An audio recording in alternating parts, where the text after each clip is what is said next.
Meet Ali Bennett, a friend of mine, a young Muslim born and raised in Sydney, Australia, who has lived quite a successful life.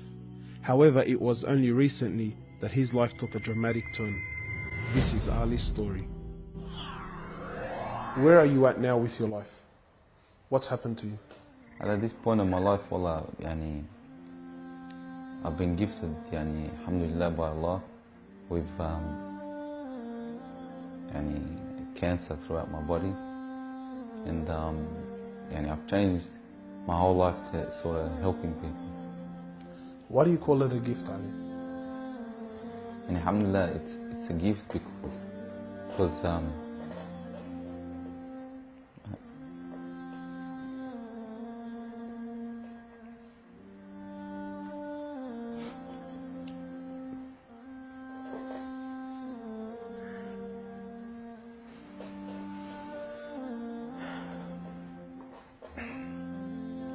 and it's a gift because Allah's given me a chance to change. What has having cancer, what has it opened your eyes to? SubhanAllah, everything in life, even the smallest gift, like breathing fresh air.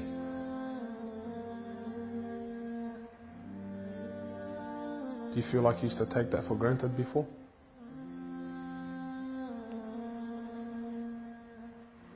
How long have you had cancer? 4 months now. Ali was diagnosed with stage 4 cancer and given only 7 months to live. Upon finding the news, he immediately sold his successful business and was forced to reconsider the lavish lifestyle he was accustomed to. Everything was to change. Ali, what was your reaction when you came to know you had cancer? I got rid of my cars, I got rid of my watches, even my clothes. I took them with me overseas and I gave them to a lot of people up there. Alhamdulillah. So I wanted to try to leave this world without anything. So you were on a mission to get rid of your dunya. It wasn't until Ali invited us into his room that we truly understood the luxurious lifestyle that he was living and the extent of the sacrifice that he was making. What's all this, Ali? Talk to me, explain this. It's a bracelet, costs about $60,000. $60,000? Yeah. What do you have in these boxes now? They're all my shoes, alhamdulillah. Louis Vuitton? All Louis Vuitton.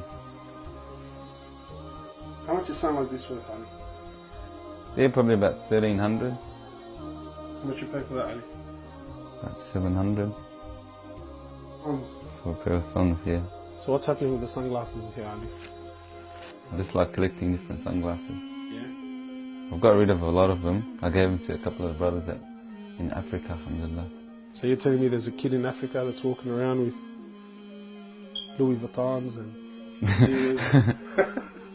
Can I try one of these hats on? I've only mentioned them in my talks like 100 times. You can try the red one on. It's limited edition one.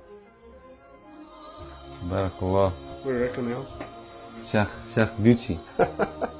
Ali's interest in the dunya has left him abruptly and no longer holds a place in his heart. So Ali, what do you feel now, like when you look at this?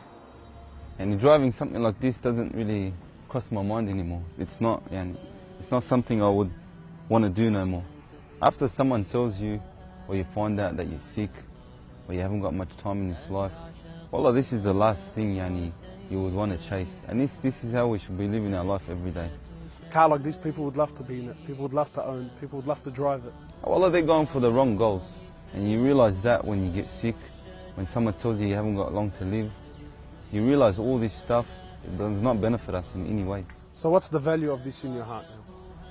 This is worth one pair of thongs for a little African child with no thongs. Wallahi, it's worth more than me to see him smile with a pair of thongs than own one of these. Wallah al-Azim. Ali has since dedicated the remainder of his life and wealth to helping those who are far less fortunate than him.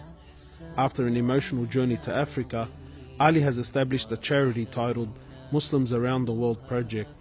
The organization wasted no time in the construction of a masjid and a school in Africa to serve as an ongoing charity for him when he finally has to depart this world. Well, it all started from when I went to the cemetery when a brother that has the same, that has cancer, passed away.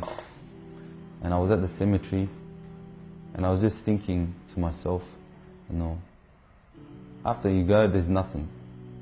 There's no one there for you. No mother, no father, no brother, no sister, except for your deeds. And even your money is not going to be there for you. So the only thing that's going to be there for you is a sadaqah. And that's the only thing that's going to help you gradually through your time in the grave till you get to the ultimate destination. As the reality of death further sinks in, Ali spends most of his personal time in preparing himself for his final meeting with his Creator, Allah. The Prophet of Allah says, sallallahu alaihi wasallam, more or less, he says, he who loves to meet Allah, Allah loves to meet him. And he who hates to meet Allah, Allah hates to meet him. Are you loving to meet Allah? Because of this cancer, I've been advised by one of the brothers to take a special drug to help me with pain and stuff. And subhanAllah, it's very strong.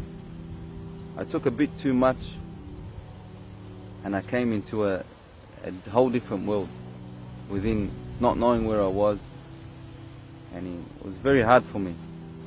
And subhanAllah, I actually seen things I've never seen before. And my family were there all standing around me, and I was pointing up and I was saying, Ya Allah, take me. And it was that beautiful what I was seeing, I just wanted to go. And the next day, subhanAllah, I woke up and I was upset that Allah didn't take me.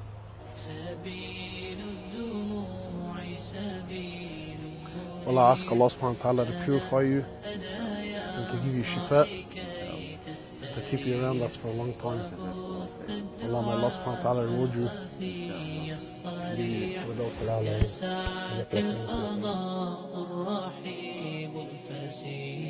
سبيل الدموع سبيل مريح تنهدى يا